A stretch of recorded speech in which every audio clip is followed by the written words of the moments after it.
Hi everybody, welcome to the inaugural Facebook of Intellectually Speaking with Dr. Steve Petteruti and Shannon. Today, our first show ever, we're going to be talking about topics relevant to you in the world of medicine, sports, and politics. At Intellectually Speaking, we see how these things kind of interconnect. And I suppose a theme for today's show is going to be hubris, medical hubris as well as political. And we're going to be looking at some of the things that affect you on an everyday basis. The influence of enlightened self-interest versus myopic self-interest. So hubris and self-interest, and the beautiful miracle of capitalism and why we need to hold on to that, and what the consequences will be if that unravels. And also information about procedures that your docs may want to do to or for you that have no proven benefit and that you really need to contemplate. So we'll jump right into that. And yes, we have to talk about Gronkowski's retirement and its intellectual speaking take on that. Shannon is with us. She is fielding questions and will be part of the show today. Morning, Shannon, or afternoon. Morning. And if you want to type in on Facebook, we can respond to questions as we're speaking. So I want to tell a couple of stories, and this will highlight a little bit about the dynamic of socialism and the dynamic of Medicare for all and the way that this could play out. Two stories. First one, this is a true story. Patient goes to the emergency room, because she had been bitten by a mosquito. I'm not making this up, people. And the doctor was a little dumbfounded. Well, what about that prompted you to come here? She said, well, they itch. Therein lies a microcosm of the problem when the recipient of a service is not accountable for any of the financial consequence of it. At no point did that individual who was in the emergency room for free pause to think, wow, maybe there's a better use of $500 or $1,000, which is what the bill will run up to by the time I'm done processing the paperwork. Flip it around. So we have one problem, a lack of accountability in a socialistic Medicare for all system. Medicare as it currently stands is only a partial subsidy of the healthcare needs of people that have achieved an advanced age. They've paid into it, it's part of the social contract, but it doesn't pay for everything. They've got to supplement that in many, many cases. The promise of not having to pay for anything is toxic. It's creating an expectation that will be ruinous. You're going to either have, or you're going to have both actually, disappointed recipients of this promise when it doesn't occur, as well as a collapsing of economic support. You're taking a huge chunk of the American economy and socializing it. Now, let's take another look. This is a true story. A visitor here from England went into kidney failure after acquiring an infection. The visitor in question was in his mid-80s, required extensive hospitalization, including kidney dialysis, and after about 6 weeks in the hospital, walked out of his own power, flew back to England, felt great, sent a thank you note back to his doctors here in the United States. Unfortunately, he couldn't pay the bill. He paid nothing. They attempted to collect it from England's healthcare system, but they're not accountable for that. He said, thanks to you, I'm alive today, because in England, they don't do kidney dialysis after a certain age. They just don't. You just die. It's not paid for. Who makes those decisions for people? Well, in a capitalistic-oriented system, you have some flexibility in how those decisions are made based upon the insurances that you acquire. Otherwise, it's the government that has to ration that care. We got issues. We got issues with healthcare, but when there is a simple, central, organized response like Medicare for all, sounds appealing, but we have to be wary of the details. There are a lot of things that could be done to reform medicine. There are things that need to happen to reform it. One of those things is you, dear patients, you need an advocate. Now, intellectual medicine, we're here in Rhode Island. We do a form of advanced anti-aging primary care. We offer intravenous infusions for everything to enhance energy, to fight cancer, to improve cardiovascular health. Some of the things we do should be part of the broad spectrum of healthcare. They are all on the complementary realm, and few of them have been fully embraced. It doesn't mean they're not great. It just means that there's not enough financial interest to propel them into the mainstream of care. So what are we talking about? We're talking about, for instance, how dollars affect human behavior and institutional behavior. In America right now, there's a procedure called ablation, when they can put a catheter in for people in atrial fibrillation, which is an irregular heartbeat, extraordinarily common, and they can electrically zap the wires, hoping to stop the irregular beat. So you have a procedure, it's called ablation. You have a very common condition called atrial fibrillation, AFib. Now we've got a wristwatch that can tell you if you're going into AFib or not. This sounds great. I can tell on my wristwatch if I'm in AFib, and I can go get ablated. Isn't this great? Time out. They did this study with the Apple wristwatch. Now follow the money, people. Apple wants you to believe that this wristwatch will save your life. I could tell if I'm in AFib. Isn't this awesome? Well, number one, we all go into irregular heart rhythms periodically. It's normal. It'd be abnormal never to go into one. We've all felt that skip of the beat. If you have a watch that lights up like red every time you skip a beat, it's going to create a panic moment and amplify the pathological consequence. There's no good evidence that going into little tiny spurts of atrial fibrillation does you any harm. For the vast majority of people who are otherwise healthy, it can be a normal event that simply comes and goes. And you're better off not knowing about it, right? Okay, so now you know about it because your watch just told you you have AFib. What do? You go to the emergency room. I have AFib. My watch just told me at 2:13 this afternoon I went into AFib for 32 seconds. Now they're stuck. They have to react to that. The financial incentives are encouraging them to react to that. You order lab tests, you get studies done. Now they're going to refer you to cardiology. And the cardiologists, guess what they like to do? Ablation. In hospitals across America, ablation is a commonly done procedure. Average cost, $20,000 to $40,000. Doctors doing ablation are making upwards of $2 million a year. Look, there's nothing wrong with an enlightened self-interest. Everybody is incentivized to make money. In the best of circumstances, that incentive drives you to hire services that benefit those who you're serving. Nobody goes into that thinking, hey, I'm going to do harm and make money. Well, very few. But what about the ablation? It looks good, it sounds good, problem. A recent study looking at ablation versus placebo found no benefit. None. You're better off just doing the old-fashioned medical support and not bothering with the ablation, according to the study. The problem, of course, is studies like that get buried because nobody's making money by doing nothing, right?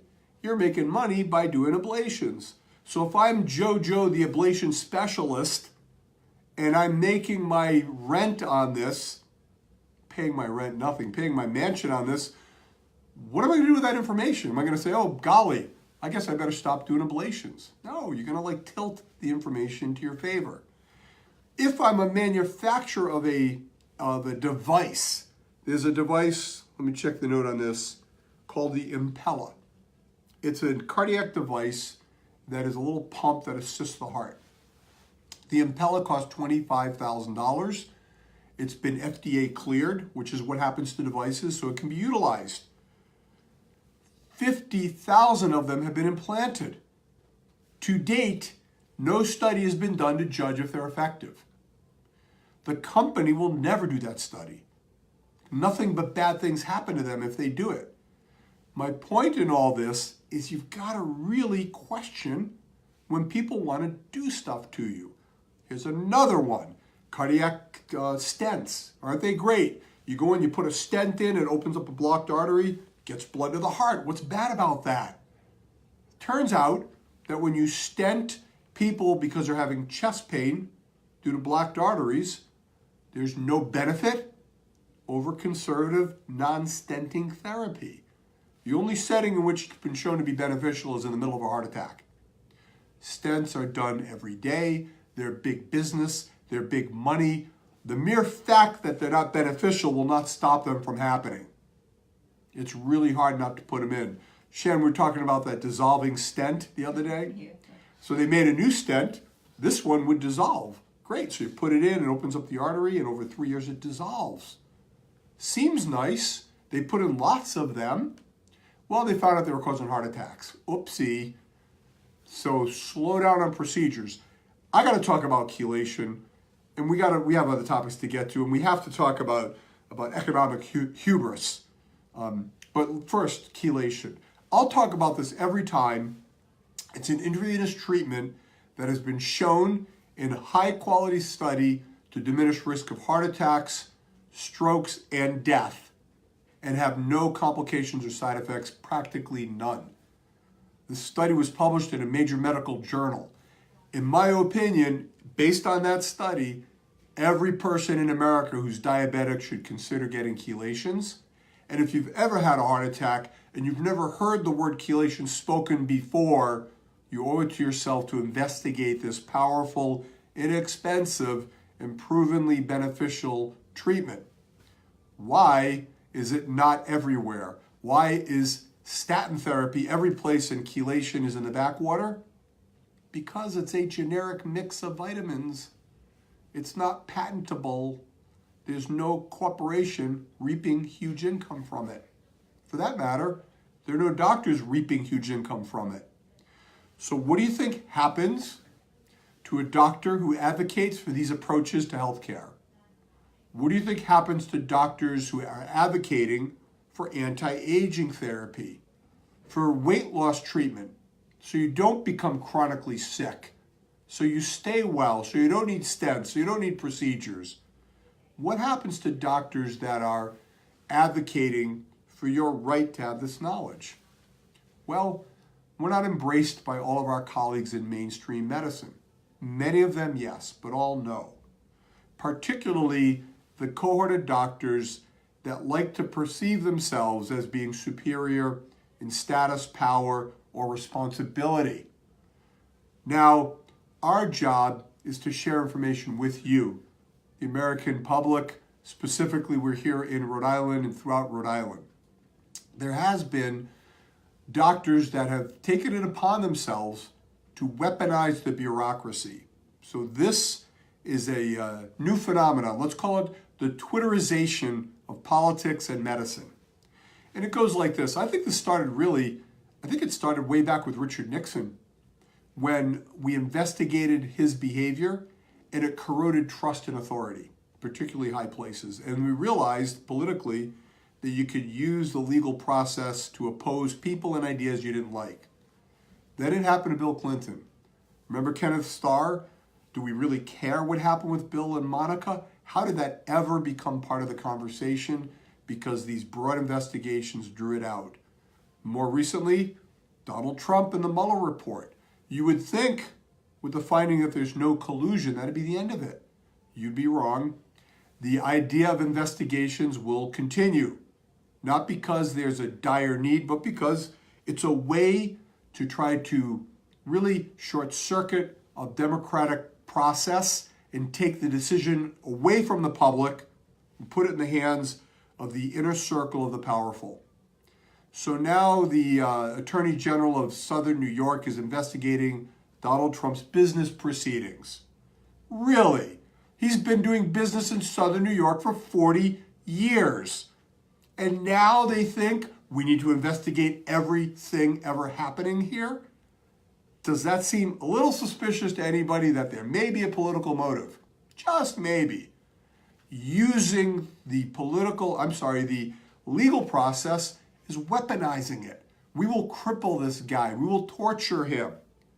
he was just a billionaire hanging out, having a good time. He's got to be questioning the wisdom of what he did. And you know what? If they wear him down and he resigns, they declare victory. Now, in a smaller way, we face a similar kind of opposition. We're doing novel things. Our patients are benefiting. Looking at the comments that are spontaneous out there in cyberspace. We do okay with that, Shannon, do we not? We do. People seem to like us. Our patients are happy. We've been here for many, many years. Well, what's his name? Krausman? Dr. Krausman, by all appearances, a high-quality physician, a man of intellect, believes himself to be responsible for the interest of the average Rhode Islander. He actually took it upon himself to write a complaint on the behalf of every Rhode Islander that they were being ill-served by intellectual medicine, that we are being fraudulent and misleading. Now, he supported his complaint with, help me out here, Shannon, how many articles from the literature supported that complaint? Were there none? There are none. I think there were none. We defended that complaint with hundreds of supportive articles regarding the core of what we do. And at the core of his complaint, I believe it was vitamin C that really got his goat. We will, on the radio show this Saturday at 8 a.m., we will share with you the salient features of the complaint. It's kind of, I think it's enlightening. This is what happens behind the curtain, people, to doctors that stand out from the crowd. It's the old Chinese proverb, the nail that stands up will be hammered down. These type of procedures normally happen behind closed doors. We're going to share it publicly with you. We think that since Dr. Krausman has taken it upon himself to advocate defense of the people of Rhode Island, that the people of Rhode Island should have a say in this process, or at least be aware of it. Because according to him, you're just too dumb and slow and dill-witted to really discern truth from fiction. Even though we've had 0 patients complaining about being misguided by our treatments and abundant patients benefiting. So this was a story that we will share with you. And it's a story of special access to the pathways of power. Dr. Krausman used to work at the Department of Health. He's in the same cabal with many of the others that don't like what we do. And they have one thing in common. They're all part of the power structure of Rhode Island medicine. I don't understand why anti-aging therapy would bother anybody. I think they don't want to do it. Anti-aging, well, you think they want it for their patients. Yeah. I read Dr. Krausman, apparently he does something called geriatric medicine. I don't know what that is. But I will distinguish intellectual medicine and anti-aging therapy in this manner. Geriatric medicine, to a degree, is going to make sure your walker fits you properly. Anti-aging medicine says, screw the walker, use your legs, we'll help you get there. And that's, right? So if I suppose, right, if I'm a mainstream guy and I believe that my approach is the best one, and here's an outlier advocating for a different approach, I suppose that could be threatening. Look, anytime there's power in place that feels threatened, they're going to react negatively. It's the nature of things. Power is never let go of voluntarily. It has to be somewhat kind of ripped out of their hands. So we look at how power flows. And now we got to talk, Shannon, about the Rhode Island Commerce Corporation. Really? So the state believes that they know how to stimulate the economy. The state is going to attract business. If they knew anything about business, they wouldn't be bureaucrats. In fact, there is a corollary here. You show me a doctor who's loves doing bureaucratic medicine, and I'll show you a doctor that is losing touch with clinical competence. There are only so many hours in the day. You can either read bureaucratic briefs or you can study medicine. You don't have time to do both. It'll be interesting when we read the complaint on Saturday, the way it's worded. Very legalistic, very sophisticated, very much the work of somebody who has spent a lot of time studying bureaucracy at the expense of studying medicine. Anyhow, we're talking about, now this is common throughout every state. Do you know what they just gave $200,000 to, Shannon? To subsidize a sailing and yachting museum. Yeah, What? that's right. You know, I think this is important. These poor yachters, you know, they're struggling out there, people. They need your tax dollars. I mean, do you have any idea how much it costs for a good bottle of champagne these days? Do you have any idea how much it costs for their rigging for their yachts? This is not cheap stuff. So they have a yachting hall of fame. Oh my God. Oh, it's killing me. A yachting hall of fame, and the state of Rhode Island is giving them money. $200,000 is not chump change. Think of other things we could have done besides throw it at a museum dedicated to amplifying the achievements of the rich and privileged. You want a yachting museum? Fine. Pay for it. I don't mind it being there in Newport. I object to my money going to a yachting museum. How about a museum of vitamin C? Yeah, let's do that, Shannon, right here in Rhode Island. You think we get money for that? I'm tired of the state of Rhode Island deciding they think they know who's going to grow jobs here. No, they're not going to attract them. They grow organically from the ground up when you create an environment that is enriched. And that enriched environment will not be created by taxing us into oblivion. Our budget in Rhode Island went up 10% this year. Your taxes are going up across the board. They're hidden in 1,000 places, but they're going to have the net effect of suffocating the economy. Rhode Island, really? You've been starving for so long, they hand you a biscuit and you think it's a Thanksgiving feast. The recovery that is being highly touted is exaggerated beyond belief. The nation is in recovery thanks to recent changes in economic policy. Rhode Island, we're dragging. Our economy's suffering. Our budget is escalating. We got to flip back. Want to talk about Gronk next? Gronk, hold on though. I read Matt Allen put out that Raimondo wants to do a very small toll for cars to help pay for the illegals that are coming in. Did you read that? Oh, I did not. Oh yeah, just small tax, like Just toll. a little. This is the toll. this is the camel's nose under the tent. So they want to put a small tax on cars. A little bit, because the tolls are there for the trucks. Well, the tolls are there. This was what they predicted all along. You know, here's the lie, the big lie. We're going to use the tolls to fix the roads. They cannot, by law, dedicate where the money goes. It goes in the general fund. Just more money for the state. Here's another lie. They're going to tax now internet commerce. Okay, they're putting a sales tax on internet commerce. Yeah. And the objective was to be fair. After all, the brick and mortar stores have to pay a tax, so we're going to tax. Fine. You want to be fair? Then lower the tax for everybody. If you're going to tax internet commerce and your goal is not to generate more money you can waste, but to make it fair, then what's our sales tax? 7%? 7%? Let's make it 5% for everybody, including the internet commerce. You want to be really fair? Let's get rid of the inventory tax. If I'm a brick and mortar store, Shannon, you owned a store. Yep. You had to pay a tax every year on your stock. Yes, that you already paid tax on to buy it.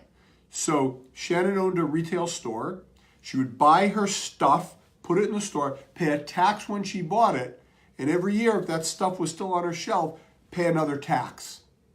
If I'm Cyber Store, I'm not paying that tax. That's not fair, is it? And if fairness is the goal, do away with that tax, the inventory tax for business. This, people, how do we stop it from happening? You stop it at the ballot box.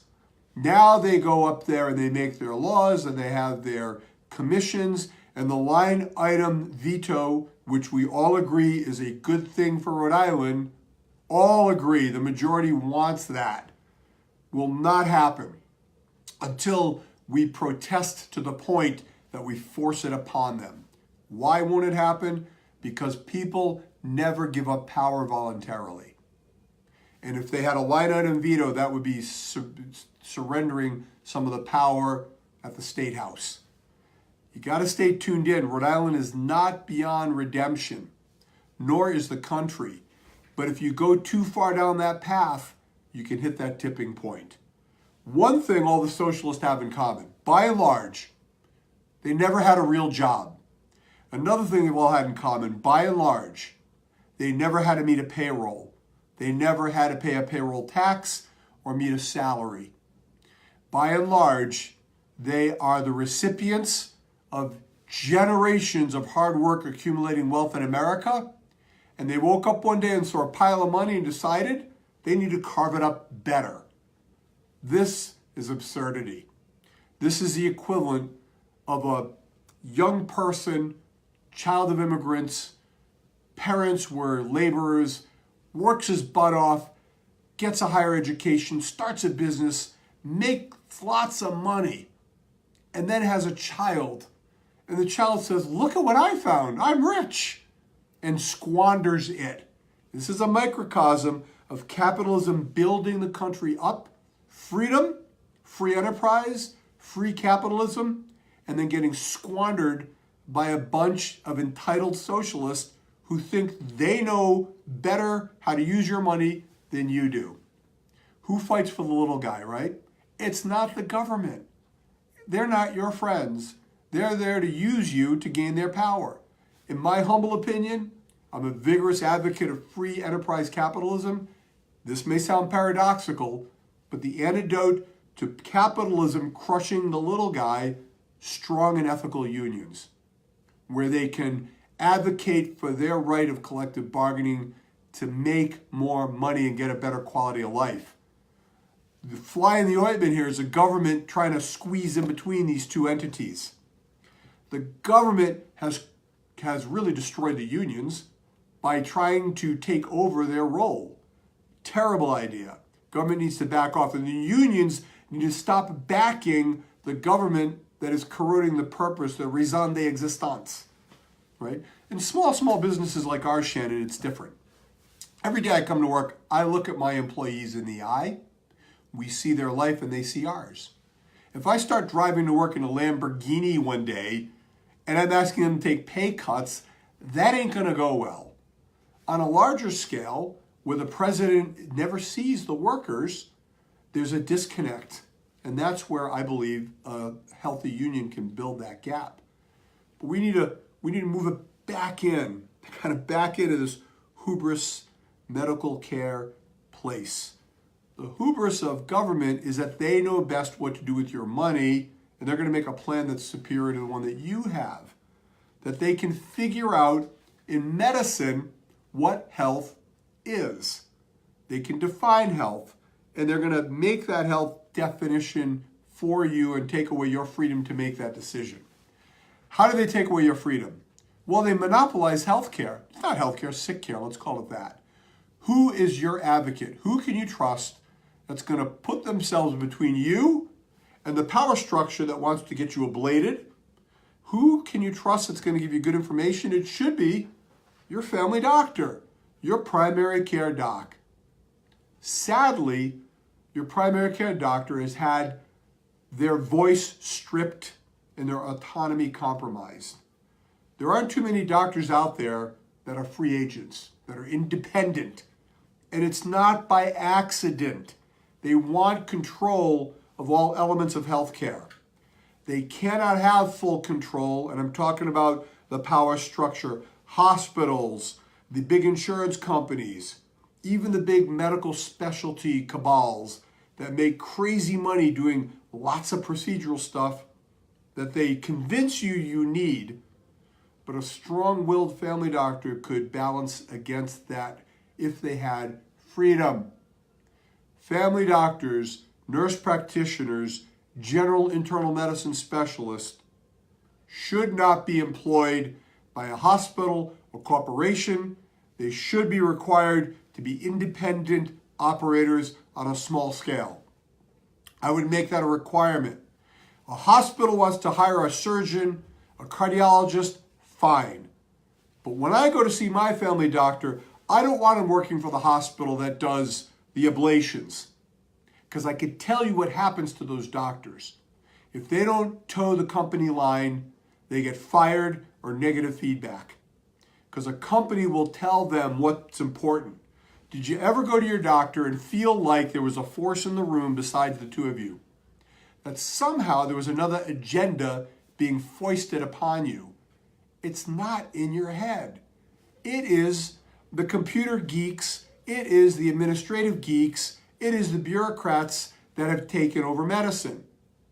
And those same bureaucrats, and we talked about one of them in Dr. Krausman, regardless of whatever attributes he may have as a doctor, he's bureaucratically astute and has weaponized the Department of Health to try to take away some of your freedoms. If intellectual medicine is silenced, then you have one fewer choice, one less option. They're very sneaky. You notice how they do that, Shannon? We've been doing vitamin C for years here, and we have a long list of literature that we can share with you, and we do share with them. They can find that on our Facebook. And we have a long list of grateful patients. Several years ago, the Department of Health inquired based on another shallow complaint from another doctor, not a patient, into vitamin C, and they found nothing to take action on. Now they are duplicitous in their approach, saying, in essence, well, you can do vitamin C. We don't object to vitamin C being administered. They have to say that because there's no evidence of harm in vitamin C and the growing literature supports its use. Ironically, what they said is, you just can't talk about it. You can do it, but if you talk about it and you say the wrong words, we're going to take your license away or reprimand you. Anybody else seeing a problem with this? Anybody else seeing an encroachment on freedom of speech? Innovation? If ever there's an area that needs innovation, it's healthcare, chief among it, cancer care. So we need to talk about, oh Lord, can we talk about prostate cancer a little bit? Prostate cancer, people, we've been at this now for how many years? The latest trend in prostate cancer is, if you have prostate cancer, this is the advance. Get out your pen, write this down.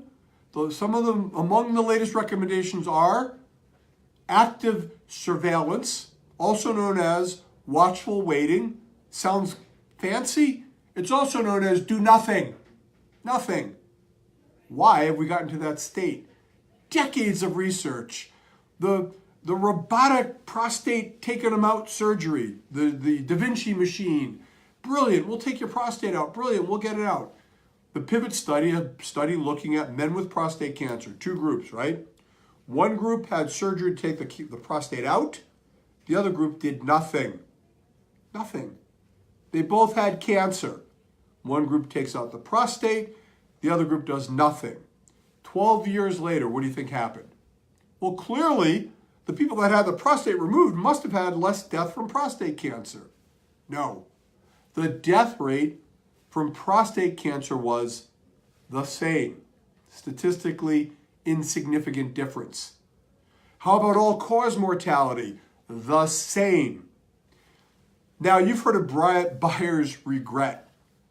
There's also buyer's bias. In other words, if I had my prostate removed 12 years ago, especially if I suffered a negative consequence, I have urinary incontinence, my erections aren't working so good, I'm suffering the lack of testosterone, and I'm not really happy. And you mean to tell me I suffered all that and had no benefit? That's hard for my brain to accept. I would rather believe that I saved my life by taking out my gland or letting it be removed.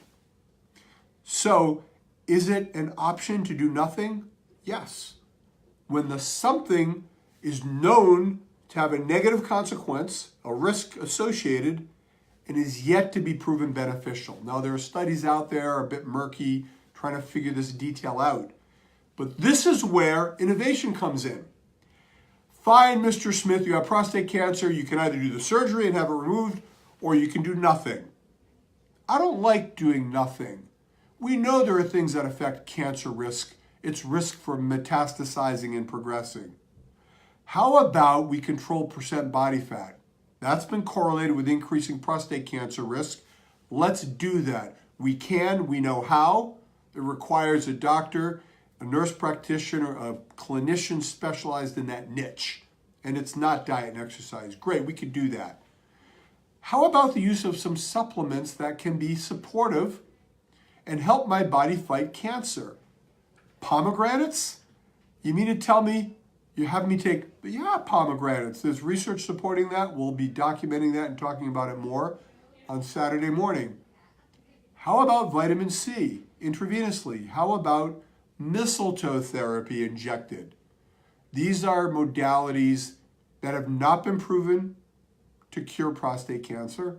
They are not FDA approved, but they do no harm. And there's evidence of its benefit in multiple studies. Therefore, we have an option now to do something that A, causes no harm, and B, might affect the outcome. Problem, and this is an area where we've been criticized, there's no proof that it works. Well, innovation doesn't have proof until innovation is implemented, results are followed, and proof is acquired. If you're going to say that innovation cannot happen because it hasn't been proven to work, you're entering the dark ages of medicine. Nothing new will ever be tried. Doctors will be afraid. They'll be reprimanded. Patients will be left with doing nothing. Watchful, you know why they call it watchful waiting or active surveillance? Because you can't bill for doing nothing. So when you come to see me, I can bill active surveillance. I'll get paid for doing nothing. Not me, but regular docs. So we have opportunities to change the way people respond. Another area, and this is coming up in my lecture, I was invited to speak at an international conference of anti-aging in May in Florida. We can make a copy of that lecture available, can't we, Shan? We're going to try.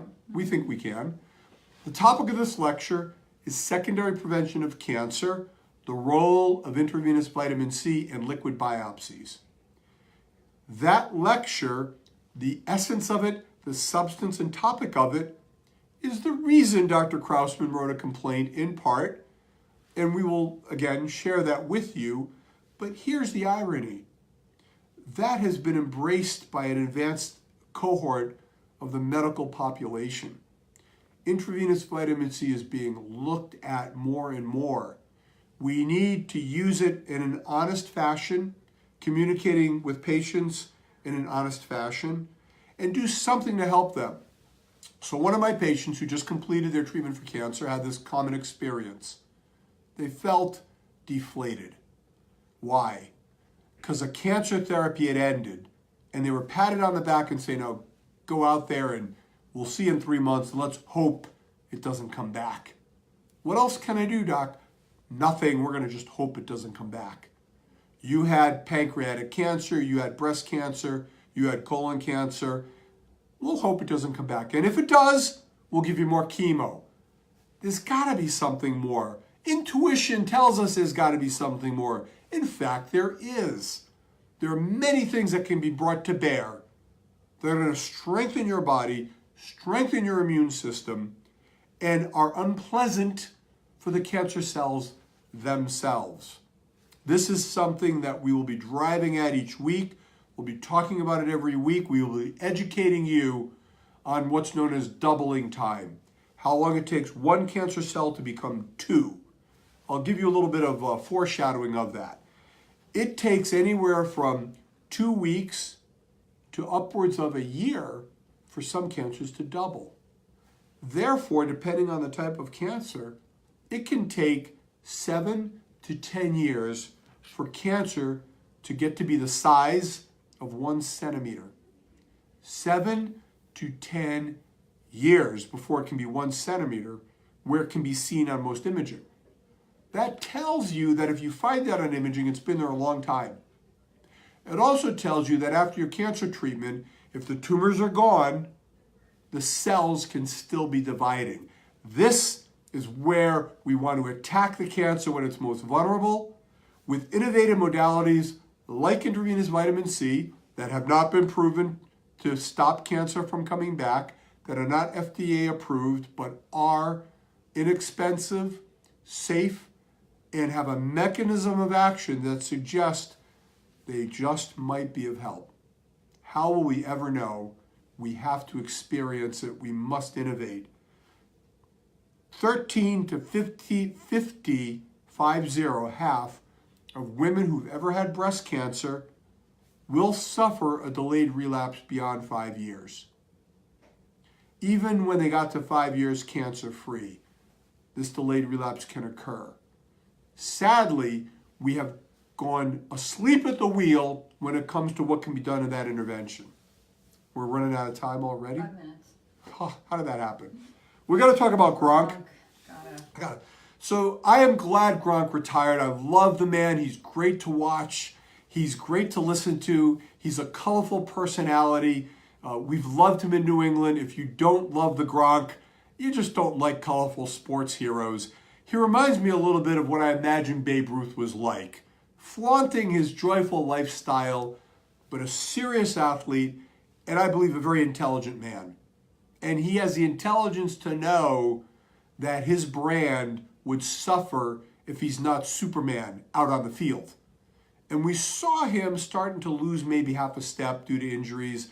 It was hard to watch him. I became nervous every time he would get hit.